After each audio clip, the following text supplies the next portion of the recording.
कि मुसलमानों तुम किसके साथ लग गए, अरे ये कोई खबीस है, दलाल है ये, तुमको मस्जिद बनानी है तो हजरत उस्मान के नाम पे बनाओ, अली के नाम पे बनाओ, उमर के नाम पे बनाओ, दूसरे सहाबाओं के नाम से बनाओ। ये बाबर कौन है? अगर इस मुल्क को बचाना है और इस मुल्क में अपने को जिंदा रखना है इंसानियत के नाते और एक आज़ाद शहरी के नाते, तो मोदी और आरएसएस को बंगाल में नहीं आने देना है। अब क्या चाहते हो भाई? बाबर कौन हमारे थे, बुजुर्ग थे, हमारे खानदान के थे, हमसे क्या ताल्लुक था? उस वक्त इख्तिलाफ ये था कि मंदिर यहीं बनाएंगे, ये इख्तिलाफ था। हम उस मस्जिद के इसलिए थोड़ी रुक रहे थे कि उसका नाम बाबरी मस्जिद था। हम ये कह रहे थे कि हमारी सैकड़ों साल की मस्जिद तोड़कर तुम मंदिर न बनाओ, ये इख्तिलाफ था। उसकी सजा हमें क्या मिली? हमारी मस्जिद शहीद हुई, हमारे लोग बर्बाद हुए, हमारे नौजवान आतंकवादी बन गए और हम इस मुल्क में मुजरिम के हैसियत से खड़े हो गए। अभी भी होश नहीं आया इन कमबख्तों को। हम कहते थे एक नहीं 100 राम मंदिर बनाओ, लेकिन उस वक्त की क़यादत ने धोखा खाया आरएसएस के लोगों से। और ये कोई खबीस है आरएसएस का एजेंट जो बीजेपी में भी रहा है और हर तरफ रहा है। आप समझते हैं ये मुसलमान का अब फिर वो तमाशा करेंगे? ये सिर्फ इलेक्शन के लिए हो रहा है और आरएसएस अपना और बीजेपी इलेक्शन लड़ना जानती है। उसको मालूम है कि 30% से ज़्यादा मुसलमान वेस्ट बंगाल में हैं और वो 30% मुसलमान बीजेपी को वोट नहीं देते हैं। बीजेपी ये कहती है कि मुसलमानों के अपीजमेंट की वजह से ये नहीं किया। अरे हमसे क्या मतलब है यार, तुम हमें क्या दे रहे हो? हम उस हिंदुस्तान को जानते हैं जहां हम ये सोच सकते थे कि हम चीफ मिनिस्टर भी बन सकते हैं, और हम बने थे। महाराष्ट्र के बने, बिहार के बने, आसाम के बने, कहाँ के नहीं बने।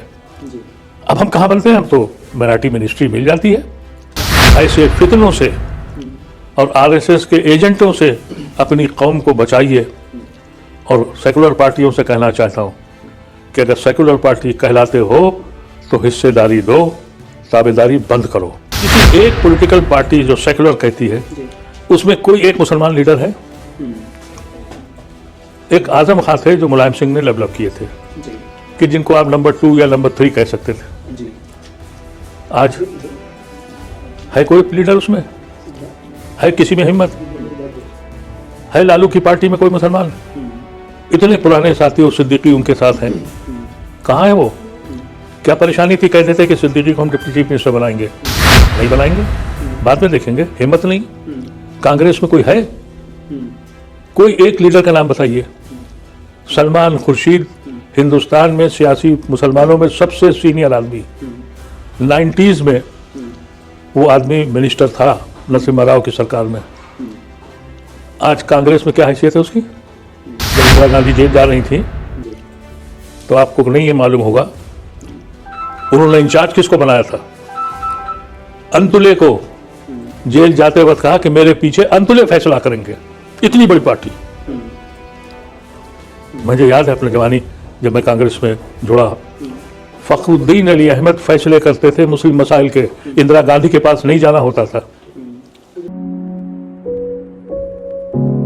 ये जो शख्स है ये कोई खबीस और बीजेपी और आरएसएस का कोई एजेंट है। ये बाबरी मस्जिद का किस्सा ख़त्म हो गया। ये इतना बड़ा सानिया है कि हिंदुस्तान की सियासत बदल गई, हिंदुस्तान का मिजाज बदल गया, हिंदुस्तान में एक कौम गुनहगार करार पाई। अब क्या चाहते हो भाई? बाबर कौन हमारे थे, बुजुर्ग थे, हमारे खानदान के थे, हमसे क्या ताल्लुक था? उस वक्त इख्तिलाफ ये था कि मंदिर यहीं बनाएंगे, ये इख्तिलाफ था। ये कतन इख्तिलाफ नहीं था कि आप मंदिर कहाँ बनाएंगे। हम कहते थे एक नहीं 100 राम मंदिर बनाओ, लेकिन उस वक्त की क़यादत ने धोखा खाया आरएसएस के लोगों से। और ये कोई खबीस है आरएसएस का एजेंट जो बीजेपी में भी रहा है और हर तरफ रहा है। आप समझते हैं ये मुसलमान का अब फिर वो तमाशा करेंगे? ये सिर्फ इलेक्शन के लिए हो रहा है और आरएसएस अपना और बीजेपी इलेक्शन लड़ना जानती है। उसको मालूम है कि 30% से ज़्यादा मुसलमान वेस्ट बंगाल में हैं और वो 30% मुसलमान बीजेपी को वोट नहीं देते हैं। पहले ये सारा का सारा वोट कांग्रेस को मिलता था, कांग्रेस हुकूमत चलाती थी। जी सिद्धार्थ शंकर रे के बाद जी ज्योति बासु जब लेफ्ट की फ्रंट लेके आए जी तो वो सारा का सारा मुसलमान ज्योति बासु और लेफ्ट को वोट देने लगा। ये 30% वोट जो एक साथ जाता है। जी ममता बनर्जी ने भी एक कोशिश करी थी वाजपेयी जी के साथ मिलके, जी कहीं खड़ी नहीं हो पाई। फिर उनकी समझ में आ गया कि वहाँ डिसाइडिंग फैक्टर जी बहुत बड़ी तादाद में मुसलमान हैं जी और अब वो मुसलमान के पूरे वोट लेके वो पावर में आती हैं। जी बीजेपी का खेल ये है कि किसी सूरत से मुस्लिम वोट बट जाए, जी क्योंकि ममता बनर्जी को कुल 15% नॉन मुस्लिम वोट मिला है, जी 45% के करीब उनके वोट शेयर है। जी इसका मतलब यह है कि majority of the Hindu vote is divided. और पिछली बार इन्होंने कम्युनल ग्राउंड पर पूरा पोलराइजेशन किया और उस पोलराइजेशन का नतीजा ये हुआ कि ये 60-70 सीटें पा गए हाउस में। और बंगाल में पिछली बार ये हुआ कि ममता बनर्जी इसलिए पावर में ज़्यादा आ गई कि कांग्रेस और लेफ्ट बिल्कुल वाइप आउट हो गया। उनका जो हिंदू वोट था वो कंसोलिडेट हो गया बीजेपी के पास, नहीं तो ये 10-12 सीटों से ज़्यादा के नहीं है वहाँ। उनका अब की खेल ये है कि जो हिंदू वोट है जो कांग्रेस से निकल चुका है और जो लेफ्ट से निकल चुका है वो वैसे ही निकला रहे और ममता बनर्जी का मुस्लिम वोट बट जाए। जी आपके ज़रिए मैं कहना चाहता हूँ कि मुसलमानों तुम किसके साथ लग गए? अरे ये कोई खबीस है, दलाल है ये। तुमको मस्जिद बनानी है तो हज़रत उस्मान के नाम पे बनाओ, अली के नाम पे बनाओ, उमर के नाम पे बनाओ, दूसरे सहाबाओं के नाम से बनाओ। ये बाबर कौन है? एक बादशाह। हम उस मस्जिद के इसलिए थोड़ी रुक रहे थे कि उसका नाम बाबरी मस्जिद था। हम ये कह रहे थे कि हमारी सैकड़ों साल की मस्जिद तोड़कर तुम मंदिर न बनाओ, ये इख्तिलाफ था। जी उसकी सज़ा हमें क्या मिली? हमारी मस्जिद शहीद हुई, हमारे लोग बर्बाद हुए, हमारे नौजवान आतंकवादी बन गए और हम इस मुल्क में मुजरिम के हैसियत से खड़े हो गए। अभी भी होश नहीं आया इन कमबख्तों को। शदीद मुखालफत होनी चाहिए। और आप यकीन कीजिए जो लोग वहाँ इकट्ठे किए गए यकीनी तौर पर वो मासूम लोग हैं। पैसे लेके बीजेपी और दूसरी जमातों ने उनको वहाँ पहुँचाया है। और इस बार तो चाहे कुछ भी हो, अगर इस मुल्क को बचाना है और इस मुल्क में अपने को जिंदा रखना है इंसानियत के नाते और एक आज़ाद शहरी के नाते, तो मोदी और आरएसएस को बंगाल में नहीं आने देना है। ये जो हमने बिहार में हारा है, हम बार बार कह चुके हैं और आपके चैनल पे भी कहा है मैंने कि ये पॉलिटिकल पार्टीज जी मुल्क के लिए काम नहीं कर रही हैं। जी बिहार में पार्टियों की लड़ाई थी, जी हम 65 सीट लड़ेंगे, हम 100 सीट लड़ेंगे, हम इतनी सीटें लड़ेंगे। उसका नतीजा ये हुआ।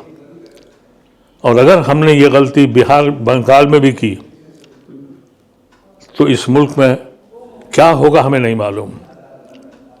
मैं बहुत दावत से कह रहा हूँ कि अगर यही रविश रही पॉलिटिकल पार्टीज की, सो कॉल्ड स्पेकुलर पार्टियाँ सामने आते भी नहीं हैं और छुपते भी नहीं हैं, हिम्मत भी नहीं है कि कह सकें।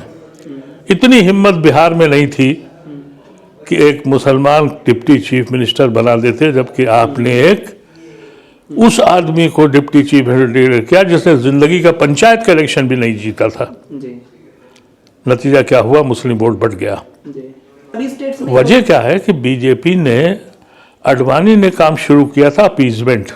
जी इसका जवाब देने के बजाय सेकुलर पार्टियों ने जी हमसे किनारा कशी कर ली अपीजमेंट के डर से। जी अब दुनिया में जो काम हो रहा है, जी बीजेपी ये कहती है कि मुसलमानों के अपीजमेंट की वजह से ये नहीं किया। अरे हमसे क्या मतलब है यार, तुम हमें क्या दे रहे हो? हम उस हिंदुस्तान को जानते हैं जहां हम ये सोच सकते थे कि हम चीफ मिनिस्टर भी बन सकते हैं, और हम बने थे। जी महाराष्ट्र के बने, बिहार के बने, आसाम के बने, कहाँ के नहीं बने। जी। अब हम कहाँ बनते हैं? हम तो मराठी मिनिस्ट्री मिल जाती है। अब तो वो भी नहीं मिलती। अब ये है कि अपीजमेंट की जब और बात की जाएगी और सेकुलर पार्टियां इत्तेफाकियां कहीं जीत गई तो हमें नमाज का मंत्री बना देंगे, ज़कात का मंत्री बना देंगे। ये तुम्हारी हैसियत है। जी असदुद्दीन ओवैसी जी को कुव्वत इसी वजह से मिलती है। जी अगर वो अलायंस ये ऐलान कर देता जी कि भाई हम एक बैकवर्ड कम्युनिटी लेंगे, एक दलित लेंगे, एक माइनॉरिटी लेंगे, उसको हम अहमियत देंगे, हिस्सेदार बनाएंगे, ताबेदार नहीं, हाँ तो ओवैसी साहब की आवाज़ में वो खनक, वो कुव्वत नहीं पैदा होती। जस्टिफाइड वो हो गए और उनकी 5 सीटें आ गई और गालिबन 2 सीटों पे नंबर 2 है वो। जी। पश्चिम ये बंगाल कौन पैदा करता है? पश्चिम बंगाल भी कहीं लड़ेंगे। अगर कांग्रेस पार्टी, मुलायम सिंह की पार्टी, लालू प्रसाद की पार्टी, अगर इनमें ये जुर्रत होती कि नहीं ये हमारे सहयोगी हैं, तुम जितना चाहो अपीजमेंट कर लो, लेकिन ये जो छुप छुप के सामने भी नहीं आ रहे हैं, हिम्मत भी नहीं है, वो सब चला क्या ज़माना। मैं आपके चैनल से ये कहना चाहता हूँ मुसलमानों से, ऐसे फितनों से और आरएसएस के एजेंटों से अपनी कौम को बचाइए। और सेकुलर पार्टियों से कहना चाहता हूँ कि अगर सेकुलर पार्टी कहलाते हो तो हिस्सेदारी दो, ताबेदारी बंद करो। मैं बहुत सालों से कह रहा हूँ कि इस मुल्क को अगर बचाना पड़ेगा तो आखिरी हरबा मुसलमानों के पास यही है कि वो इलेक्शन से हट जाएं, न वोट डालें, न इलेक्शन में खड़े हों। तब लड़ाई होगी रोजी रोटी पे। अभी तो मुझे लोग दीवाना कहते हैं, जी मैं अपनी ज़िंदगी में तो नहीं देख पाऊंगा, जी लेकिन अगर सेकुलर पार्टियों के यही रवैये रहे जी और वो बीजेपी के हाथ में खेलते रहे और अपनी पार्टी बनाने की फिक्र करते रहे, मुल्क बचाने की फिक्र नहीं की। मुल्क बचाने की फिक्र किसी पॉलिटिकल पार्टी के पास नहीं है। गर्दनें हमारी कट रही हैं। पॉलिटिकल पार्टीज अपनी पार्टी को बड़ा करने में लगी हुई हैं। क्या ज़रूरत थी कांग्रेस पार्टी को कि हम 60 सीटें लड़ेंगे और 65 सीटें लड़ेंगे? 6 महीने पहले एक माहौल था कि भाई चेंज लाना है, और जब माहौल की हवा देखी तो उनका भाई हम इतनी लड़ेंगे सीटें, अब ये कमज़ोर हो गए, हम लड़ेंगे। अगर उस वक्त ये सोच लिया होता है जिसके नाम से ये इत्तेहाद बना है कि साहब पहले उस लोगों को जो ये मुल्क तोड़ने पे लगे हुए हैं, जो सुबह और शाम एलानिया नेहरू को और गांधी को बुरा भला कहते हैं और दिल से गोडसे और गुलगवारकर को सराहते हैं, इनसे अगर जान छुड़ानी है तो आपको अपनी रविश बदलनी पड़े। आप अंदाज़ा कीजिए कि मुसलमान जो इस वक्त हमारे पास है लीडरशिप, जी किसी एक पॉलिटिकल पार्टी जो सेकुलर कहती है जी उसमें कोई एक मुसलमान लीडर है? एक आजम खां थे जो मुलायम सिंह ने डेवलप किए थे, जी कि जिनको आप नंबर 2 या नंबर 3 कह सकते थे। जी आज है कोई लीडर उसमें? है किसी में हिम्मत? है लालू की पार्टी में कोई मुसलमान? इतने पुराने साथी सिद्दीकी उनके साथ हैं, कहाँ है वो? क्या परेशानी थी? कह देते कि सिद्दीकी को हम डिप्टी चीफ मिनिस्टर बनाएंगे। जी नहीं बनाएंगे, बाद में देखेंगे। हिम्मत नहीं। कांग्रेस में कोई है? कोई एक लीडर का नाम बताइए। सलमान खुर्शीद हिंदुस्तान में सियासी मुसलमानों में सबसे सीनियर आदमी, 90s में वो आदमी मिनिस्टर था नरसिम्हा राव की सरकार में। आज कांग्रेस में क्या हैसियत है उसकी? उसकी हैसियत है कि वो जाके राहुल गांधी से और प्रियंका गांधी से और सोनिया गांधी से, खड़गे से ये कह सके कि ये हो सकता है? नहीं है, पावर ही नहीं है उसके पास। वो ज़माना और था। जब इंदिरा गांधी जेल जा रही थी जी तो आपको नहीं ये मालूम होगा उन्होंने इंचार्ज किसको बनाया था? अंतुले को जेल जाते वक्त कहा कि मेरे पीछे अंतुले फैसला करेंगे। इतनी बड़ी पार्टी। मुझे याद है अपने जवानी जब मैं कांग्रेस में जुड़ा, फखरुद्दीन अली अहमद फैसले करते थे मुस्लिम मसाइल के। इंदिरा गांधी के पास नहीं जाना होता था। अब आप किसी से बात करके देख लीजिए, उससे कहिए कि साहब जरा ये बात हो तो अच्छा मैं बात करता हूँ, वो आपका अपॉइंटमेंट तक नहीं करा पाएगा। बिल्कुल बिल्कुल सही जी। तो फिर ओवैसी को बुरा भला कह रहे हैं। ओवैसी को मैं यूँ कहता हूँ कि ओवैसी साहब की जो इस वक्त तकलीफ़ है या ज़रूरत है हर मुसलमान के दिल में है, लेकिन इस सेकुलर हिंदुस्तान में मुस्लिम पार्टी का होना, हम हक खो चुके हैं अपना। जी मज़हब के नाम पर एक मुल्क बना चुके हैं। जी और अगर हम शिवसेना या हिंदू महासभा या हिंदू जमात की मुखालफत करते हैं तो हम ओवैसी की हिमायत नहीं कर पाएंगे। हम जानते हैं ओवैसी के दर्द को, उनकी लियाकत को भी। जी